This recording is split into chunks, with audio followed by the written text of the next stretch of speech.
시간 되시기 바랍니다.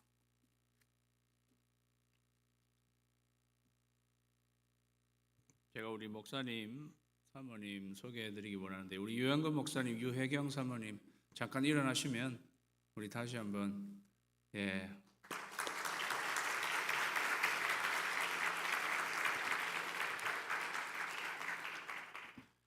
제가 유영근 목사님은 한 10년 전 정도에 만난 것 같은데요.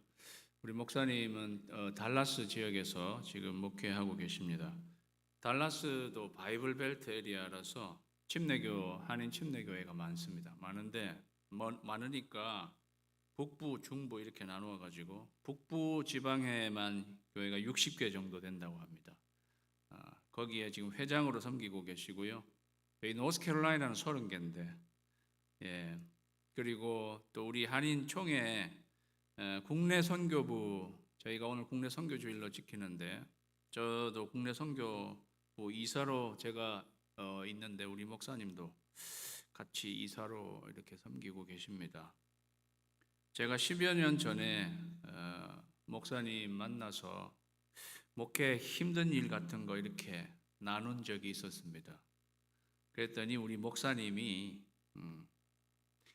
저에게 자기는 목사님 같이 그런 일이 있으면 교회 금요일 밤에 교회 강단 앞에 나와가지고 밤새 하나님 앞에 부르짖으며 기도합니다. 저한테 그렇게 가르쳐 주셨습니다. 저하고 연배는 같으신데요. 사실 담임 목회는 저보다 훨씬 더 먼저 하셨습니다. 제가 그때 들은 말이 아직까지 기억에 납니다. 저는 신의 한 수라고 이렇게 생각하고 있습니다. 지금까지. 우리 목사님 영성이 깊은 목사님이신데요. 오늘 여러분에게 정말 은혜로운 말씀 나누어 주실 것입니다. 우리 목사님 나오셔서 이 땅을 고칠지라 말씀 전해 주실 때 여러분 우리 큰 박수로 다시 한번 우리 목사님을 환영하자.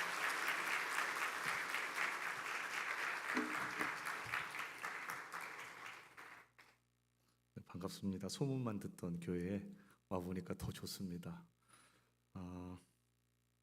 오늘 우리 옆에 있는 분들과 인사 한번 할까요? 은혜 많이 받으세요. 2분 이상과 인사하겠습니다. 네, 지금 제가 여쭤볼게요. 은혜가 뭘까요? 뭘 받으라고는 했는데 교회에서 많이 쓰는 말인데 은혜가 뭘까요?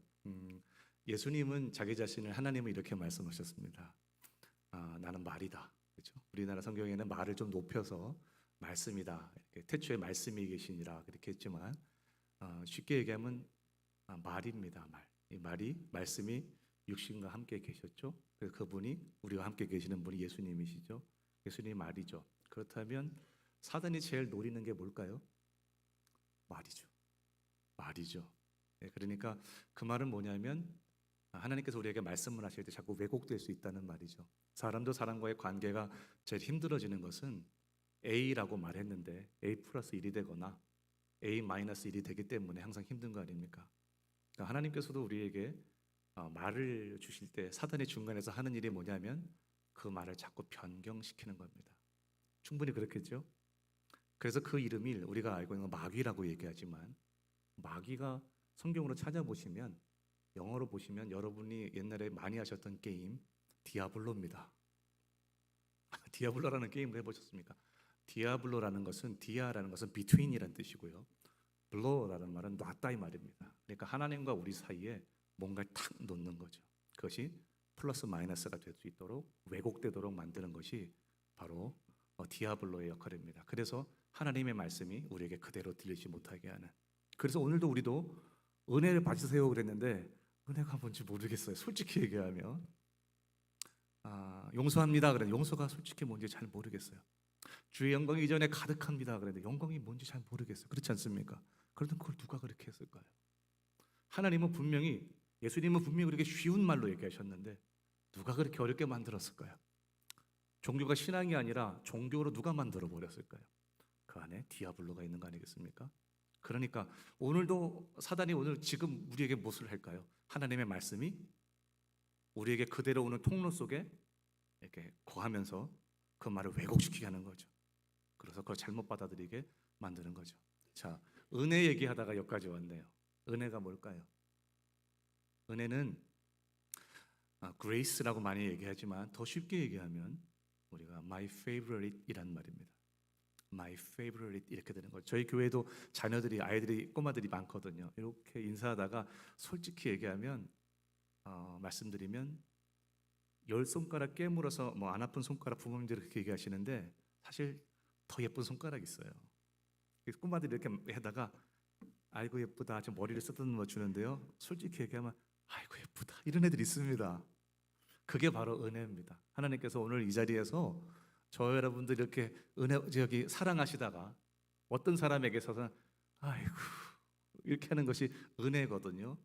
근데 그 은혜라는 말 자체가 우리 원문으로 보면 여러분이 잘 아시는 것처럼 카리스라는 거예요. 카리스. 근데 그 카리스는 껍데기인데요. 이 말은 어디서부터 왔냐면은 카라라는 말부터 왔습니다. 벌써부터 어렵지 않으시죠? 그 카라라는 말이 뭐냐면 기쁨이란 뜻이에요. 그러니까 얼마나 기가 막힌가요? 고구마 껍데기를 벗기면 맛있는 것이 나오듯이요. 은혜의 재료가 뭐냐면 기쁨인 거예요. 그러니까 은혜 받으세요. 우리가 은혜 받았어요. 이 말은 그 안에 뭐가 있냐면 기쁘다. 이 말씀 우리가 살을 것 같다. 그것이 바로 은혜 받았다는 것의 기초가 되는 겁니다. 그러니까 사단은 무엇을 딱 차단시키면 은혜 받지 못하게 할까요? 기쁨. 자, 오늘 부부가 싸우고 오신 분 계세요? 차 타고 오시면서 말다툼하신 분 계세요? 왜 껴들었냐? 왜 그렇게 분을 내냐? 빨리 가냐? 왜 늦었냐? 지금 나오냐? 사단은 그래서 은혜 받기 위한 것을 너무 잘 알고 있거든요. 그래서 다른 거 안 건드립니다. 기쁨이 사그러지게 만들면 오늘 은혜는 끝난 거예요. 반대로 한번 생각해 보죠. 그러면 어떤 환경이든지 내가 기쁨을 누리고 기쁨을 남기기로 결정하면 사단은 건드릴 수가 없는 거죠. 하나님께서 오늘 어떤 말씀을 나에게 도전을 주시든 아니면 나를 슬프게 하든 화나게 하든 그렇잖아요. 왜 나를 이해 못해? 너 그런 거 안 겪어봤지? 그렇게 화나게 하는 마음이 설교 중에 든다 할지라도 기쁨을 유지한다면 어디로 갈 수 있습니까? 은혜까지 갈 수 있는 거죠. 우리가 다 은혜를 알아야 되겠습니다. 우리 앞에 제가 아까 말씀드렸던 그걸 한번 봐주실까요? 여러분 잘 안 보이시죠? 이게 구글 트랜슬레이트입니다. 옛날에 백조 한 마리가 살았습니다를 구글 트랜슬레이트를 하면요 100조를 써버립니다. 100조 1이 되네요. 더하기 1이 lived long ago 이렇게 돼 있죠. 네. 저 얘기가 저는 대학원 때 이 일을 했어요. 그러니까 그게 벌써 오래된 얘기입니다. 30년도 더 됐을 때 이제 영어를 독어를 영어로 이렇게 통역하는 그 프로그래밍을 했던 그래서 대학원 때 제가 그 공부를 했는데요. 지금 구글 트랜슬레이트가 이렇게 하는 일이 얼마나 웃깁니까? 되게 웃기죠? 문제는 뭐냐면 팩트가 문제가 아니라 그 팩트를 트랜슬레이트 하는 게 문제겠죠. 사단이 이런 일을 하는 겁니다. 사단이 팩트를 건드리지 않고요. 팩트가 전달된 때 트랜슬레이션에 문제가 생기게 합니다. 그래서 이렇게 되는 거죠. 이 밸류가 $10,000인데 거기에 프라이스 태그를 $10라고 붙여놓으면 어떻게 될까요? 사단은 항상 그렇게 하는 겁니다. 너무 굉장한 밸류가 있는데 그 밸류에 그 가격표를 태그를 잘못 붙여놓는 거예요. 그래서 사람들이 그걸 따라가죠. 그것이 밸류가 있는 줄 알고. 왜 그러냐면 그 밸류를 나타내는 프라이스를 그렇게 만들어 버렸으니까. 그래서 밸류하고 프라이스는 상당히 다른 겁니다. 사단은 잘못된 것에 높은 가격을 매기죠. 지금은 이거 해야 돼. 지금 이거 중요해. 당장 네 인생을 걸어 이렇게 얘기하지만 그것 주님께 자꾸 물어보면서 그것이 정말 주님께서 말씀하셨던 그 말인가 왜곡되진 않았는가 그것을 살펴봐야 됩니다. 이것은 이제 없어지셔도 되겠습니다. 자, 그러면 오늘 우리가 말씀을 통해서 좀 하나님께서 저와 여러분에게 은혜를 주시되 성령께서 알아듣게 하시게 되기를 그 디아블로의 모든 존재를 무력화시키게 되기를 제가 바랍니다. 여러분 오늘 설교를 보면 오늘 본문을 보면요 11절에 이렇게 돼 있습니다. 솔로몬이 여호와의 그러니까 성전을 졌고요. 그다음에 왕궁도 자기가 살 왕궁을 건축하기를 끝내고 자기 마음속에 이렇게 얘기합니다. 여호와의 전과 내 궁궐에 그가 이루고자 한 것을 다 형통하게 내가 다 형통하게 됐다. 주님이 나를 다 형통하게 하셨다. 너무 감사해. 아멘. That's it. 우리 삶을 한번 잘 보십시오. 우리 여러분 다 이민 오셨죠? 대부분 이민 오셔서 이곳에서 목표했던 것이 있으십니까? 이민 가면 그래도 한국보다는 좀 낫지 않을까? 내가 거기서 공부를 하면 어떻게 되지 않을까? 지금도 어느 지역에 집을 사면 나와 우리 자녀가 좀 안전하지 않을까? 앞으로 오르지 않을까? 항상 우리의 마음속에는 그래서 그것은 목표가 있었는데 세월이 지나면서 10년, 20년 지나니까 어느 순간 그렇게 돼 있는 거예요. 집도 하나 있고 결혼도 했고 애들도 낳고 별 문제 없이 자라는 것 같고 여러분 대부분 인생이 많은 인생이 그렇게 된단 말이죠. 그럴 때 우리는 어떤 생각을 할까요? 됐어 이제 하나님 복 받았어. 내 교회 다녀. 그리고 힘들면 기도해. 여러분 그렇게 하면서 다윗이 솔로몬처럼 생각하고 있을 수 있잖아요. 이 솔로몬 생각이 잘못된 거 아니잖아요. 하나님께서 나 신앙생활도 하게 하시고 얻게도 하셔서 여기까지 왔다. 감사하다. 감사하다. 그런데 우리가 그것보다 하나 더 봐야 되는 것이 있습니다. 사단은 거기에 프라이스 태그를 붙입니다. 됐어 이제. 그런데 그게 다가 아니라는 것. 그걸 떼고 주님께서 원하시는 프라이스 태그를 붙여야 되는 거예요. 그것에 지금 뭐라고 되어 있냐면요. 주님께서 이 솔로몬이 이 정도 됐어 그렇게 얘기하실 때 솔로몬에게 지금 주님께서 나타나셔서 이렇게 얘기하죠. 우리 12절 볼까요? 밤에 여호와께서 같이 읽어봅시다. 솔로몬에게 나타나서 그에게 이르시되 내가 이미 내 기도를 듣고 이곳을 택하여 내게 제사하는 성전을 삼았으니 그 다음 혹 내가 하늘을 닫고 비를 내리지 아니하거나 혹 메뚜기들에게 토산을 먹게 하거나 전염병이 내 백성 가운데 유행하게 될 때 것까지. 우리 제일 힘든 게 혹이거든요. Maybe, sometime, happening 이런 거 힘든 거거든요. 왜 그러냐면 내가 계획해 놓은 게 있는데 그 계획한 곳에 uncertainty, 불확실한 것이 끼어드는 거예요.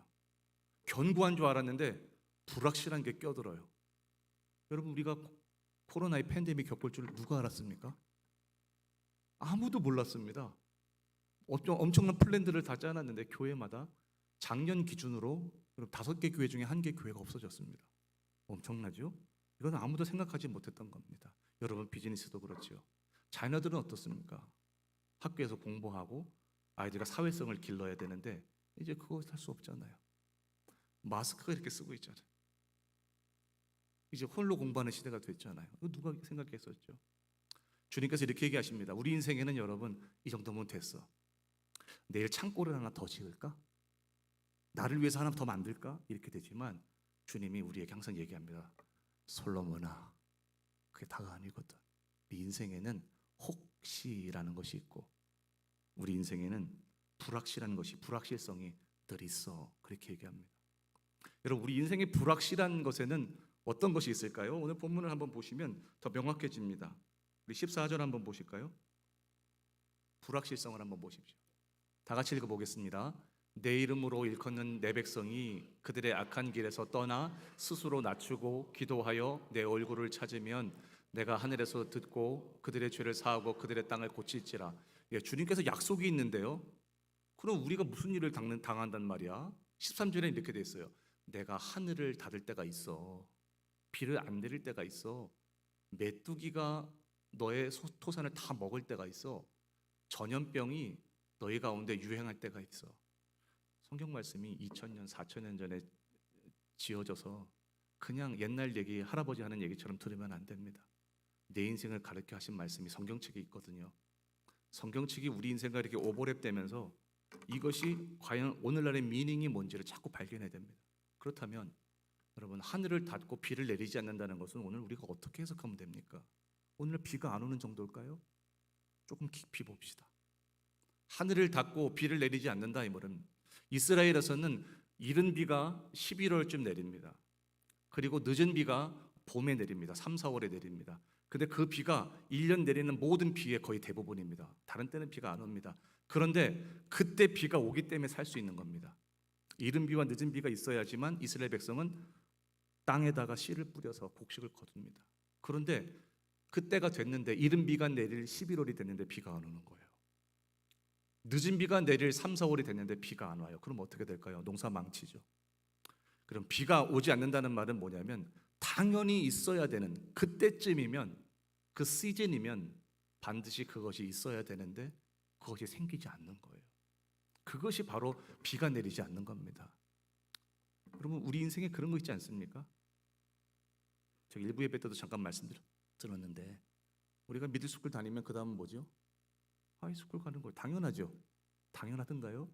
여러분 주변의 친구분들 보니까 당연하던가요? 하이스쿨 졸업하니까 대학교 가는 거 당연하던가요? 아이들이 그리고 직장 가는 거 당연하던가요? 결혼하니까 당연하던가요? 결혼해서 아기 낳는 거 당연하던가요? 여러분 우리는 그걸 당연하다고 봅니다. 그런데 성경은 당연한 것이 없어질 때가 있단 말이에요.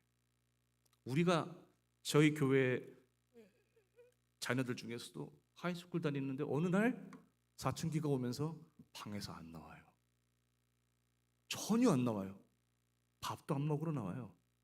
자기 화장실 갈 때만 가는 겁니다. 왜 그런지 몰라요. 여러분 우리는 너무 당연한 걸 당연하고도 여기는데 성경은 당연한 것도 일어나지 않을 수 있는 뭐가 있다고요? 불확실성, uncertainty가 인생에 있다 그렇게 얘기하시는 거죠. 혹시 여러분 가운데 그런 불확실성이 여러분에게 있습니까? 또 하나 볼까요? 메뚜기가 들에서 토산을 먹을 때가 있다고 얘기합니다. 메뚜기가요 어느 날 갑자기 어디서 날아왔는지 모르겠는데 갑자기 나타나서 내 인생을 내가 가진 모든 것들을 내가 쌓아놓은 것들을 1년을 열심히 농사진 것을 순식간에 없어지게 만드는 것. 그것이 메뚜기 재앙입니다. 그렇지 않던가요, 여러분? 무엇을 다 계획해서 어떤 플랜을 짰는데 제 아들 이제 둘째 아들이 대학교를 이번에 졸업하고요. 학교를 다시 대학원을 다니면서 일주일에 20시간씩 일을 해요. 꼬박꼬박 일을 해서 그 피 같은 돈을 모았어요. 그래서 한 만여 불 모았는데 뭐 하나 이렇게 봤더니 주식을 하더라고요. 근데 그 주식이 뭐 초짜가 뭐가 알겠어요. 이제 걔가 이제 메이저가 데이터 사이언스예요. 그러니까 데이터 사이언스로 자기는 다 된다고 생각한 거예요. 스타티스틱으로 딱 다 된다고 생각한 거예요. 그래서 이렇게 보니까 정말 돈을 벌어요. 아빠 오늘 500불, 오늘은 1000불. 오늘 한번 나가서 식사하시죠. 뭐 드시고 싶은 거 없으세요? 그래서 이 건방져라 이런 봐라 이거. 그러다 잘 되니까 이제 몰빵을 했는데 하루아침에 망했어요. 그게 한 2주 정도 된 것 같아요. 애플에 투자를 다 했는데 애플이 반드시 떨어질 것이라고 그래서 선물을 산 거예요. 선물이 뭔지 알죠? 미리 이렇게 사는 거. 그런데 왜 안 떨어졌어요? 이상하게. 그렇게 걔가 파니까 또 이제 떨어졌단 말이죠. 근데 그걸 큰 교훈을 했으면 잘 됐다. 큰 교훈 얻었다. 예방주사 잘 맞았다. 제가 그 얘기 했거든요. 메뚜기죠. 되는 것 같지만 순식간에 없어지는 것들. 불확실한 거죠. 인생이 가장 여러분 힘든 것이 그거예요. 불확실하다는 것. 세 번째 볼까요? 전염병이 내 백성 가운데 유행하게 될 때 코로나 같은 거 한번 생각해 보십시오. 나의 잘못으로 걸리는 거 아니죠. 너의 잘못으로 내가 코로나가 걸리는 거죠. 그게 전염병입니다. 전염병은 잘못이 나에게 있는 것이 아니라 또 너에게 있는 거예요. 주변의 환경에 있어서 그것이 내 삶으로 이렇게 밀고 들어올 때는 내가 그것을 거부할 수 없는 것이 전염병입니다. 자, 이것도 얼마나 그렇습니까? 이것을 내가 어떻게 막을 수가 있겠습니까? 다 불확실한 거예요, 여러분. 너무 불확실한 거예요. 당연하다고 생각했는데 당연한 것이 없던지 이게 뭐지? 그랬는데 메뚜기가 와서 한꺼번에 먹어버리든지 잘못이 나에게 있지 않았는데 타인의 잘못으로 내가 문제를 당해버리든지 그 문제들이 인생에 있어서 우리 인생을 계속 불확실하게 만드는 거예요. 여러분에게 여쭤볼게요. 그렇다면 우리가 이 정도면 됐어.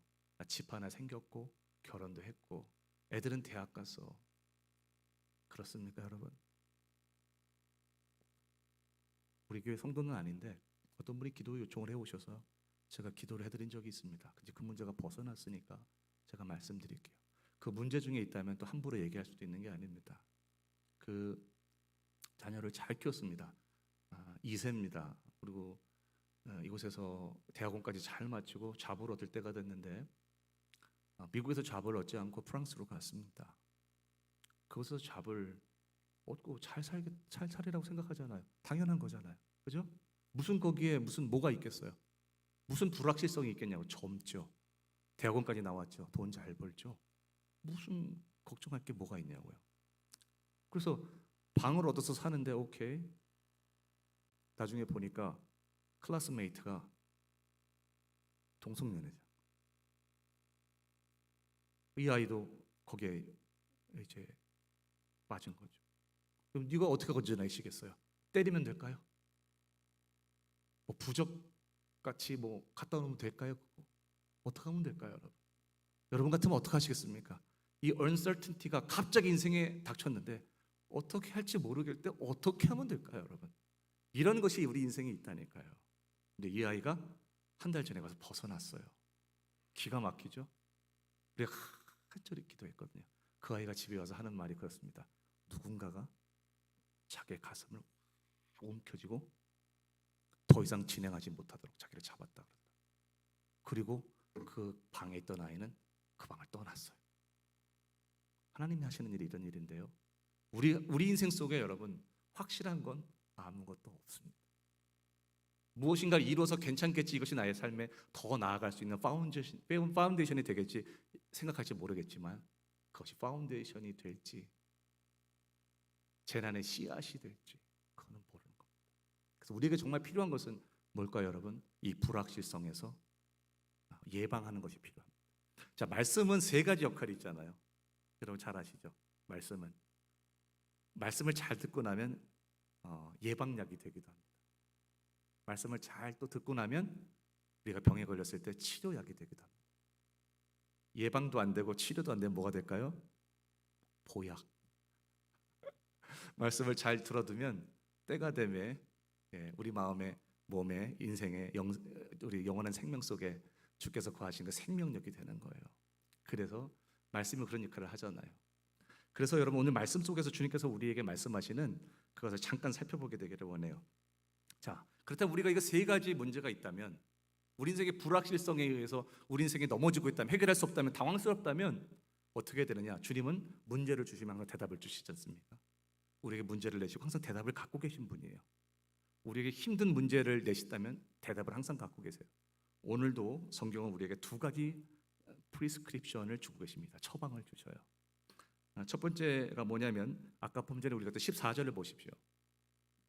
내 백성이 악한 길에서 떠나 스스로 낮추고 기도하며, 악한 길에서 떠나는 것은 회개죠. 스스로 낮추고 기도하면 다른 데 해결책이 있다는 것이 아니라 주님만이 해결책입니다. 그리고 주님 앞에 겸손히 기도하는 거죠. 그래서 회개와 기도예요. 쉽네요. 회개하고 기도하면 세 가지 문제에서 벗어난다고 누가 말씀하셨죠? 하나님이 말씀하셨다 그랬어요. 쉬운데 쉽지 않습니다. 그럼 아브라함 생각해 보십시오. 아브라함이 하나님께서 나타나셔서 이렇게 얘기합니다. 너 아들 낳을 거야. 오, 할렐루야 그랬겠죠. 오, 바로 이거야. 내가 하나님 믿는 이유야. 너무 좋아, 너무 좋아. 너 아들이 안 나와요. 24년 동안. 이거 뭐야? 이렇게 자, 그 쉽게 말씀드리면 이런 거 아닙니까? 하나님의 말씀 받았는데 받았는 것이 이루어지지 않는 거죠. 주님께서 약속은 하셨는데, 약속을 들었는데, 말씀을 들은 것이 결과로 나타낼 때까지 말씀을 받는 것이 아니라 받드는 것이 힘들어진 거죠. 그렇죠? 그래서 받드는 과정 가운데 이삭을 낳기 전까지 무엇이 나타났습니까? 이스마엘이 났잖아요. 그러니까 항상 하나님 말씀 우리에게 주실 때 그것을 프리스크립션을 우리에게 주지만, 닥터가 여러분에게 처방전을 주지만 그 처방전을 갖고 있는 것이 우리를 치료하지 않습니다. 이 처방전을 가지고 약사한테 가서 그것을 먹고 견디고 그것을 가지고 씨름하고 그 과정이 있지 않으면 프리스크립션이 있다는 자체가 우리를 치료하지 않습니다. 오늘 들었던 말씀도 어떻게 할까요? 오, 하나님이 우리를 회개하고 기도하면 낫게 하신대. 그것은 우리에게 주시는 그냥 프리스크립션과 같은 거예요. 그냥 받는 거예요. 하지만 그것이 정말 적용이 돼서 그 열매가 맺기까지 받드는 것까지는 여러분, 우리의 눈물도 들어가고 기도도 들어가고 금식도 들어가고 인내도 들어가고 믿음도 들어가고 그것이 다 섞여서 일들이 되는 겁니다. 오늘 말씀 여러분들이 듣습니다. 하지만 우리가 결국 받는 것은 그냥 받는 거지, 받드는 것은 아닙니다. 받드는 것은 과정이 필요하고 받드는 것에서는 인내와 힘과 노력과 울음과 모든 것들이 포함되는 것입니다. 우리 충분히 이해했을 것이라 저는 생각이 듭니다. 자, 그러면 그 두 가지를 하면 주님께서 우리에게 무엇을 주신다고 하십니까? 내가 하늘에서 듣고 죄를 사하고 땅을 고친다. 여기 이제부터 중요한데 시간이 많이 갔죠. 자, 여러분, 죄를 사한다는 말은 잠깐 일부는 녹음이 안 된 것 같은데요. 녹화가 일부에는 죄를 사하고의 포커스를 맞춰서 땅을 고칠지라를 설명을 안 했어요. 2부에서는 땅을 고칠지라를 제가 설명을 하겠습니다. 자, 우리가 그렇게 할 때, 받아서 받들 때, 어렵습니까? 받아서 받들 때, 약속을 말씀을 받아서 그것을 정말 받들어낼 때, 저희 어머니가 지금 101세신데 아직도 살아계십니다. 한 세기를 사셨는데요. 어머니 지금 최고의 기도 제목은 빨리 하나님 데려가 주십시오인데, 제가 아홉 중에 막내 아들인데요. 이제 저를 위해서 하는 기도가 아직 안 끝나신 것 같아요. 근데 저희가 어머님도 저희 형도 저희 아버님도 다 이북 분이십니다. 전쟁 통에는 이북에 계셨어요. 그래서 6.25 때 이제 밑으로 내려오셨는데 거의 혈혈단신으로 오셨기 때문에 가족을 많이 낳아야겠다. 유씨 집안에 그 자손을 끊으면 안 되겠다. 그래서 자녀를 낳으셨는데 첫째가 딸이 나온 거예요. 그 정도 이해하죠, 그죠? 둘째도 딸이에요. 근데 셋째도 딸이고, 넷째도 딸이고, 다섯째도 딸이고, 여섯째도 딸이고, 그러다가 낳는데 일곱째가 아들이 났어요. 얼마나 기뻤을까요? 이제 가문 다 이었다. 근데 우리 욕심들이 있으셔가지고 그리고 요거 잘못되면 어떡하나, 하나 더 낳아야겠다. 그런데 또 딸이 나온 거예요. 저는 제가 이제 임신하셨는지 몰랐대요. 근데 저는 4개월인가 5개월 때 아셨다고 그러더라고요. 근데 그 형이 얼마나 금지옥엽으로 키웠겠습니까? 사춘기를 겪으면서 교회에서 상처를 받아가지고요. 중고등학교 때부터 이제 대학 교회를 안 다니는 거예요. 그리고서는 어느 날 학교를 안 다닌다는 거예요. 제가 불확실성에 대해서 말씀드리죠. 저는 저희 집안이 이렇게 복음이 한국에 처음 들어올 때, 한 130년 전쯤에 들어올 때 저희가 예수님을 믿게 됐어요. 은혜로. 그래서 예수를 믿었던 처음 그 조상이 예수 믿는다는 이유로 상투를 잘리고 집안에서 쫓겨났거든요. 그래서 개화가 빨리 됐어요. 그 은혜로. 그랬는데 그러면서 계속 대대로 지금 예수를 믿고 오는데 오늘 형이 술병을 갖고 집에 들어온 거예요. 그리고 막 보란 듯이 말이죠. 항의하듯이 그 거실에 앉아서 술을 먹고 담배를 피는데 우리는 그런 거 본 적이 없거든요. 너무 깜짝 놀라요. 누나들은 막 영근아 나가지 마 눈 가리고 막 뭐 그렇게 그러던 거예요. 아무튼 그런 형이었는데요. 그 형이 또 사고를 치는 거예요. 그리고 이제 사람도 때리고 우리는 그걸 상상하지 못했던 가정인데 어떻게 제가 저런가 이해가 안 되는 그 속에서 누님들은 첫째 매를 맞고 다리 몽둥이가 부러지든지 그렇게 돌아와야 된다. 아니면 하나 데려가셔야 된다. 그렇게 기도한다는 거예요. 누님들은. 어머니는 얘야 그러지 마라. 어머니 마음이죠. 어머니 마음하고 형제 마음은 다른 겁니다. 얘야 그러면 안 된다. 그리고 어머니가 그때부터 기도하기 시작하셨습니다. 어머니 기도 많이 하시는 분인데 기도원에 가서 기도를 하고 오시면 이제 종종 생각이 납니다. 형의 문제가 가장 컸고 저희가 아버지가 일찍 돌아가셨기 때문에 어머니가 경제적인 능력이 없어서 고생하셨어요. 저희가 학교에 돈을 낼 때나 이렇게 될 때나. 그러면 집에서 가까운 기도원에 양산에 있었던 부산에서 가까운 양산에 있었던 기도원에 가셔서 기도를 하고 오십니다. 그러면 아직도 생각이 납니다. 어머니가 너무 급하고 힘드니까 물도 안 드시고 3일씩 기도하고 오셨거든요. 그러면 혓바닥이 천장이나 입에 붙어 있었어요. 이렇게 물도 안 드시고 기도를 하고 오죠. 그러면 물로 이렇게 떠가지고 혓바닥을 떼었던 기억이 납니다. 그러면서 어머니가 그때 받았던 약속이 창세기 말씀인 거예요. 창세기 말씀에 약속을 하셨어요. 뭐라고 그랬냐면 이 땅으로 너희 자손이 동서남북으로 편만하게 되지만 이 땅으로 다시 돌아올 것이라. 그것을 우리 형에 대한 약속의 말씀으로 레마처럼 받은 거예요. 어머니는 그걸 가지고 기도하셨습니다. 계속 형이 돌아온다, 형이 돌아온다, 형이 돌아온다. 야, 동근이가 돌아온다, 동근이가 돌아온다. 약속하셨다. 그래서 어느 날 그 돈 없는 분이요, 그 액자집에 가가지고 글씨를 크게 써가지고 이만하게 그 약속의 말씀을 이렇게 다 적어갖고, 지금은 이렇게 하지만 옛날에는 이렇게 세로로 썼잖아요. 지금도 거실에 이렇게 붙어 있습니다. 그래서 돌아온다, 얘는 돌아온다. 마인드 컨트롤이 아니라 하나님이 말씀하셨다. 근데 뭘 돌아와요? 군대 가가지고, 그것도 어려운 군대 가가지고 때리고 돈 뺏고 휴가 나오면 막 그런 걸 어디서 가르쳐주지도 않았는데 일을 하는지. 그런 육괴 다리 걸치고 사람들 지나가면 통행료 받고 그런 거는 어디서 배웠지? 그렇게 했었어요, 형이. 그러다가 제대를 하고, 형이 제대하기 직전에 어머니가 풍을 맞으셨습니다. 그래서 풍을 맞으셔서 제 기억도 납니다. 이렇게 다 얼굴이 뭐 다 돌아가고 막 팔다리 이렇게 오그라지시고 그랬던 상태인데, 제가 그날 집에 있었거든요. 형이 돌아올 때 제가 중학교 2학년 때인데 형이 돌아오고 어머니가 이렇게 됐다고 문을 탁 열어 제꼈습니다. 그러니까 형이 어머니를 딱 보더니 아무 말 안 하고 딱 돌아서더라고. 그랬는데 저희 집안에 목사님이 계세요. 아주 제가 존경하는 목사님이 형을 데리고 은근아 기도원 가자. 그런데 형이 정말 도살장에 가는 양처럼 따라갔어요. 따라갈 사람이 아니거든요. 형이 따라가서 기도원에 들어가다 보니까 사람들이 다 울면서 막 이렇게 기도를 하는 거죠. 어떤 사람 막 이렇게 기도하고, 형이 나중에 간증하면서 그러더라고요. 들어가면서 이 가증한 것들, 그리고 올라갔다 이 가증한 것들.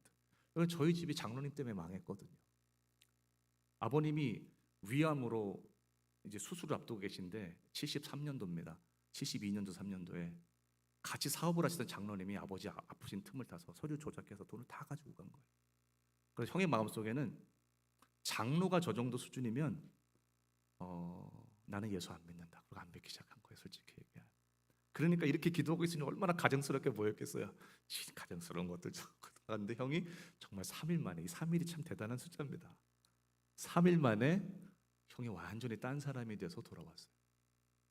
여러분 생각해 보십시오. 어머니가 약속을 받은 시점과 그 약속을 받은 게 다가 아니라 받아서 받들기 위해서 얼마나 기도하고, 주님이 기뻐하시면 얘가 돌아올까 철야하시고 아침마다 저녁까지 전도하시고 그렇게 하면 다 쓰러지신 거거든. 어떻게 생각하세요? 받든다는 건 쉬운 것이 아닙니다. 하지만 받들 때 일들이 일어나는 거예요. 여러분 오늘 우리도 마찬가지입니다. 우리 삶에 그런 uncertainty 때문에 우리에게 일어나는 여러 가지 문제, 당연히 일어날 일들이 일어나지 않아서 힘들고 갑자기 망하게 되거나 타인의 잘못 때문에 내가 오히려 어려움을 당하게 되는, 예를 들면 타인의 사료에 보증 섰다가 어려움 당하는 것도 마찬가지 아닐까요? 이런 거죠. 이런 일이 생겼을 때 우리에게 주님께서 프리스크립션을 주신 건 뭐냐면 회개하고 기도해라, 그죠? 그래서 여러분 회개하고 기도하는 것은 받아서 받드는 것이 그게 필요한 겁니다.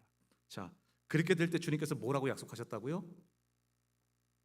하늘에서 듣고 죄를 사해 주겠다. 죄를 사한다는 말은, 용서한다는 말은, 용서해 주신다는 말은, 여러분 용서가 뭘까요? 또 여쭤봅시다. 아까 은혜에 대해서 여쭤봤죠. 그럼 용서가 뭘까요? 성경이 하는 단어는요 다 보이지 않는 단어잖아요. 용서도 안 보여요. 사랑도 보이지 않고요, 열심도 보이지 않고, 인내도 보이지 않고, 믿음도 보이지 않습니다. 성경의 가장 중요한 것들은 보이지 않는 개념 속에다 넣어놨어요. 보이는 것이라면 얼마나 쉽겠습니까? 안경이 뭐냐고 물어본다면 동그란 거 유리 넣어가지고 이렇게 쓰는 거라고 데피니션을 내릴 수 있겠지만, 보이지 않는 단어의 데피니션을 어떻게 내릴 수 있겠냐고요. 그래서 성경은 근데 그것에 대한 대답을 계속 주시는 거예요. 자,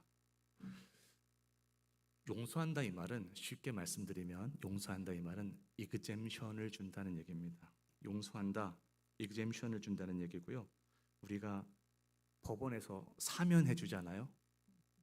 앱솔루션 줄 때 사면을 해 주잖아요. 그것이 바로 용서라는 뜻입니다. 쉽죠? 되게 쉬워요. 어려운 단어를 쉽게 만들어야 돼. 오늘 그래서 몰라서 우리가 못하는 거예요. 우리가 하나님께서 우리를 용서하셨다는 말은 뭡니까? 면제해 줬다 이 말입니다. 당연히 지불해야 될 것이 있는데 주님께서 우리를 면제시켜 주신 것이 있다고 말씀하시는 겁니다.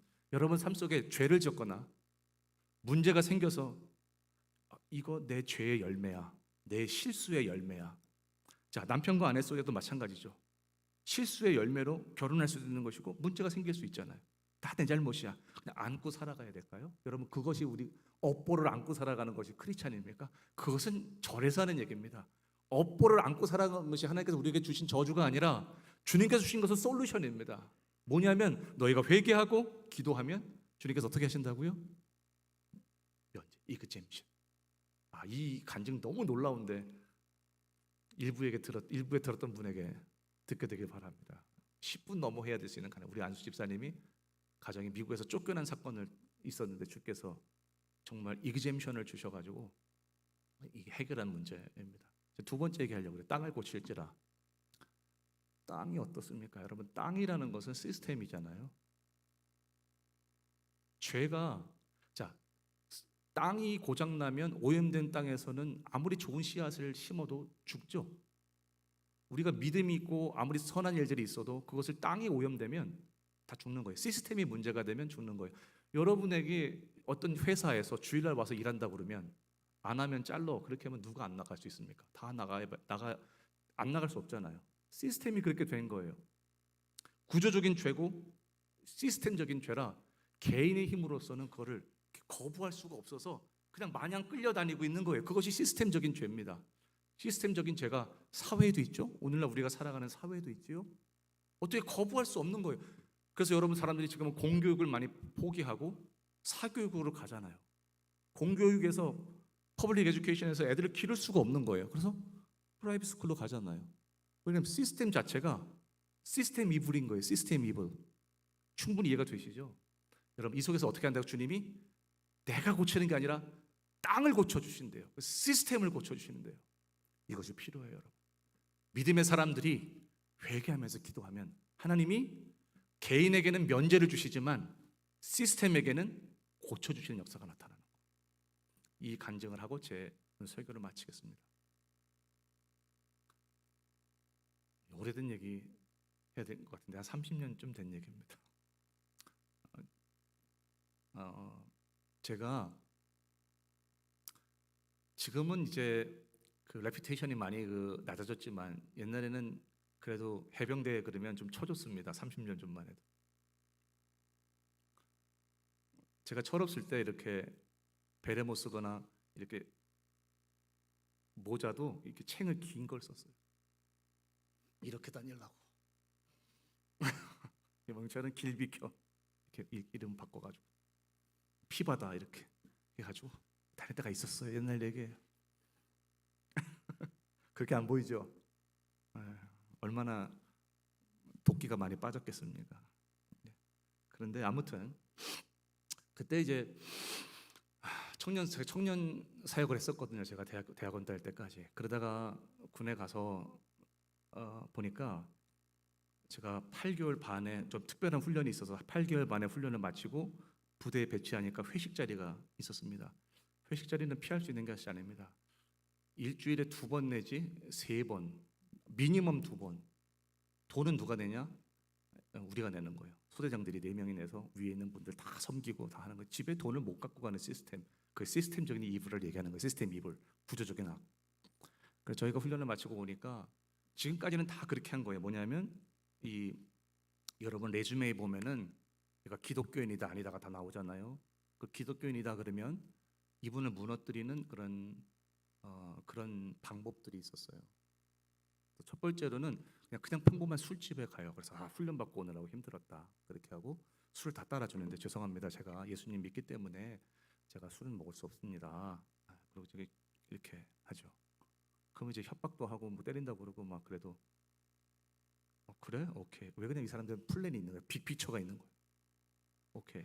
네. 그 다음에는 거나게 다 취하면 2번째로 가죠. 두 번째는 정말 술집, 그런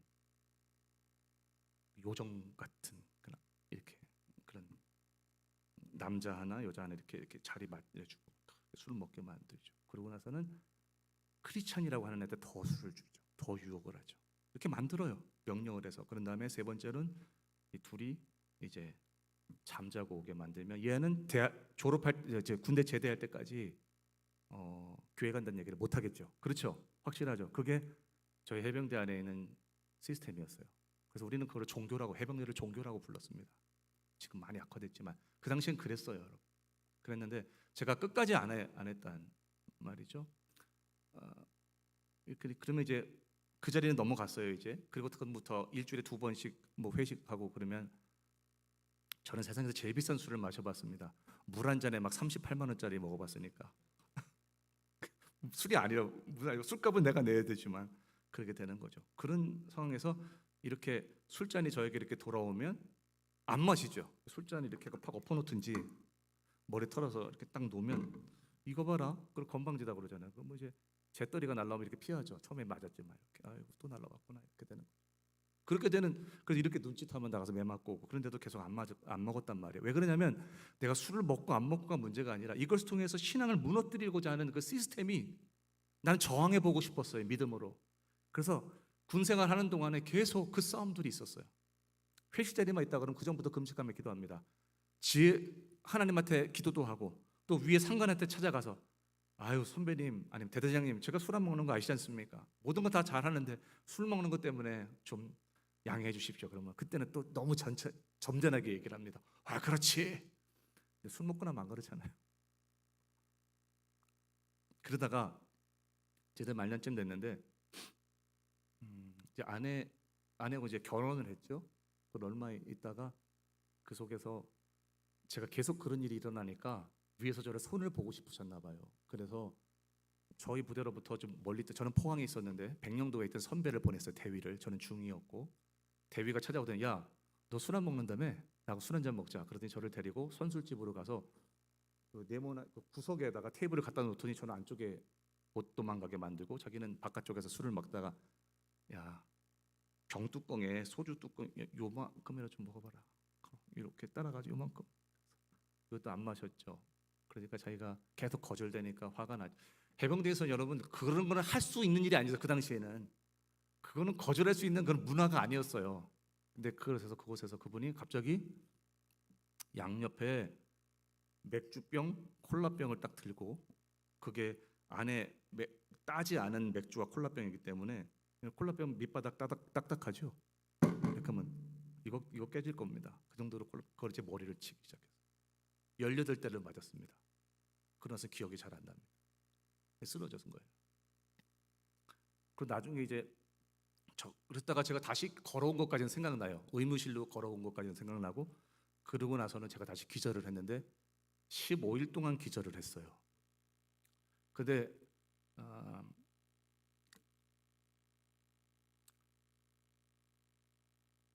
아내가 결혼했을 때이기 때문에 제가 그때는 셀폰이 없고 공중전화로 전화를 그래도 신혼이니까 전화하지 않습니까? 제가 훈련을 가거나 그랬더니 여보 나 훈련 갔다가 언제 올 거예요? 그렇게 얘기하고 그랬는데 아무 얘기가 없으니까 15일 동안 없으니까 저는 그 당시에 사람들 안 쓰는 그 막사에서 닌겔 맞으면서 계속 토하고 있었거든요. 언제 죽을지 모르는 그냥 토하고 있는 거예요. 머리에 데미지가 임어가지고 그리고 얼굴은 이렇게 됐었습니다. 팔다리도 힘이 없고요. 이렇게 떨리는 거 이만큼이 막 문제가 생긴 거예요. 병원으로 안 보내주는 그때인 거예요. 그러다가 이대로 죽겠다 그런 생각이 들었어요. 이제 죽는구나. 그러면 그냥 사고사로 죽겠구나 그런 생각이 들었어요. 그때 하나님께서 저를 살리시려고 주의 종 만드시려고 그러셨는지 그때 셀폰에 부대를 통해서 저에게 전화가 와서 아내하고 장모님하고 제가 큰일 날 줄 알고 저를 방문을 한 거였어요. 근데 감사하게도 저 주말이었는데 제 위에 있는 분들이 다 퇴근을 하고 없었어요. 있어야 되는데 그러니까 제가 아팠지만 그래도 제일 상관이죠 부대에서. 그러니까 저한테 연락이 올 수 있는 것이 차단되지 않았어요. 그 전화를 받았어요. 그리고 아내를 만나러 나가서 장모님과 아내가 서 있고 제가 이쪽에 서 있고 횡단보도를 건너다가 기절해 버렸어요. 또 장모님과 아내는 저를 본 거죠. 그냥 오다가 그냥 기절을 해버렸습니다. 그래서 민간인이가 있는 데서 제가 기절을 했기 때문에 제가 밖에 있는 병원에 갈 수 있었습니다. 그 밖에 있는 병원에 가서서 이거 다 검사하고 뭐 다 그런 이제 시간들을 가졌죠. 그러고 나서는 제가 이게 고장난 건 이게 뭐야 저기 고쳐진 건 아니지만 지금은 멀쩡하죠. 거의 하나님께 치료하셨죠. 한 15년 걸린 것 같아요. 치료하시는데. 근데 그 속에서 이제 그런 일들이 있고 나서 얘는 제가 그래서 제 별명이 종교 환자였습니다. 종교 환자인데 종교 환자 쟤는 건드리면 안 된다. 근데 제가 다른 일을 못했느냐? 다른 일도 잘했습니다. 어떤 뭐 대회를 나간다든지 이렇게 되면 늘 상부가 다 갖고 왔습니다. 그런데 그 속에서 제가 제대를 하죠. 장교들은 제대하고 나면 6년 동안 예비군 훈련을 가게 돼 있는데 제가 2년 3년이 흘러서 포항이라는 부대로 가서 제 예비군 훈련을 받다가 앉아 있는데 중기 계급장 달고 앉아 있는데 대위가 와서 저에게 이렇게 이름을 보더니 저한테 경례를 했습니다. 해병대는 가능해요. 그게 대위가 중위한테 경례를 하는 것이 가능해요. 지금 기수문화니까. 선배님이 유영근 저 선배님이십니까? 그래서 너 나를 어떻게 하냐? 그랬더니 선배님 때문에 지금 저희 회식 문화가 바뀌었습니다. 자기도 크리스찬인데 지금은 전혀 어려움 당하지 않습니다. 이렇게 만들었어요. 여러분, 뭐가 고쳐졌죠? 땅이 고쳐졌죠. 땅이 고쳐졌어요. 우리가 크리스찬들이 하는 일들은 뭐냐면 여러분 땅을 고쳐내는 일을 하는 거예요. 무엇으로? 우리가 그의 죄를 안고 끌어안고 기도함으로, 겸손하게 회개함으로, 다른 사람의 죄를 내 죄로 안고 기도함으로. 그래서 여러분 면제시켜 주시는 은혜가 우리에게 있어서 그 힘으로 우리가 땅에 들어가서 그 땅을 면제시키는 거예요. 그리고 그 땅을 주님이 고쳐주시는 거예요. 우리가 이 랄리 지역에서 와보고 싶었던 교회인데 하나님께서 보내주셔서 또 기회가 돼서 또 이렇게 말씀을 잠깐 전하네요. 랄리가 참 좋은 지역이라고 들었고 그 바이블 벨트 안에 있는 좋은 지역이죠. 하지만 여러분 이렇게 돌아보면 고쳐내야 될 땅들이 얼마나 많을까요? 여러분들이 어떤 잡의 교육계에 비즈니스와 교육계에 아니면 군인으로 들어가서 이것들은 안 돼, 이것들은 망했어, 망할 짓 하지, 그게 아니라 우리가 그 땅을 고쳐낼 수 있다면 얼마나 좋을까요? 예, 말씀을 이제 정리하게 되기를 제가 바랍니다.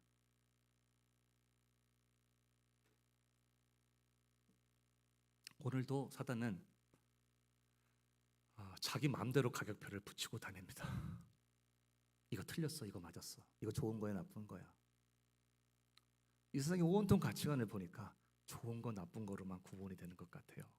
옳고 그른 게 아니라 좋은 게 옳은 게 돼버린 세상이 돼버렸습니다. 좋으면 다 되는 거예요. 성별도 넘어가고 아무것도 다 넘어가는 세상이 돼버려서 무슨 소망이 있겠습니까? 우리가 그냥 교회 다니니까 그냥 아멘 하고 끝날까요, 여러분? 그거 아닌 것 같죠? 우리가 자녀에게 복음을 옆으로만 수평으로만 말고 좀 수직으로 전할 수 있는 사람이 되면 얼마나 좋을까요? 수직 복음은 자녀에게, 자녀들이 옳고 그름으로 따라갈 때, 자녀들이 좋고 나쁨으로 따라갈 때 우리가 옳고 그름을 그 가격표를 자꾸, 자녀들은 그걸 떼죠. 아니라고 떼지만 우리 자꾸 그 가격표를 붙여줘야 되는, 그것이 얼마나 귀중한지 알아? 그것이 얼마나 소중한지 알아? 이렇게 붙여주는 그 삶이 계속 돼야 되겠죠. 예. 그리고 사단은 오늘도 계속 하나님과 우리 사이에 무엇인가를 썸띵을 두면서 그 관계를 파괴시키고 오염시키고 왜곡시키는 일들을 하고 있죠. 그 말씀을 근데 잘 알아듣는 사람이 될 수 있도록 오늘 기도해야겠죠. 트랜슬레이션이 필요합니다. 정말 여러분들은 트랜슬레이터입니다. 고난도 트랜슬레이트를 잘하면 축복이 됩니다. 그렇잖아요. 그것이 우리에게 필요한 겁니다. 좋은 말을 좋게 번역하는 것이 아니라 어떤 시기든지 와도 그것을 트랜슬레이트 해낼 수 있는 사람이 있다면 얼마나 복이 될까요? 하나님께서 오늘 여러분에게 말씀을 받아서 받드는 사람이 될 뿐만 아니라 그 속에서 하나님께서 우리에게 주시는 은혜로 면제시키고 이그젬션을 얻고, 여러분이 다 이그젬션이 있으면 좋겠어요. 내가 이렇게 해야 돼, 저렇게 해야 돼. 너무 의무감에 과거에 사로잡혀서 살아가는 것이 아니라 주님께서 free. 내가 이그잼션 줬잖아. 그렇게 안 쓰고 뭐해? 난 널 덮어, 가려. 그렇게 하시는 주님.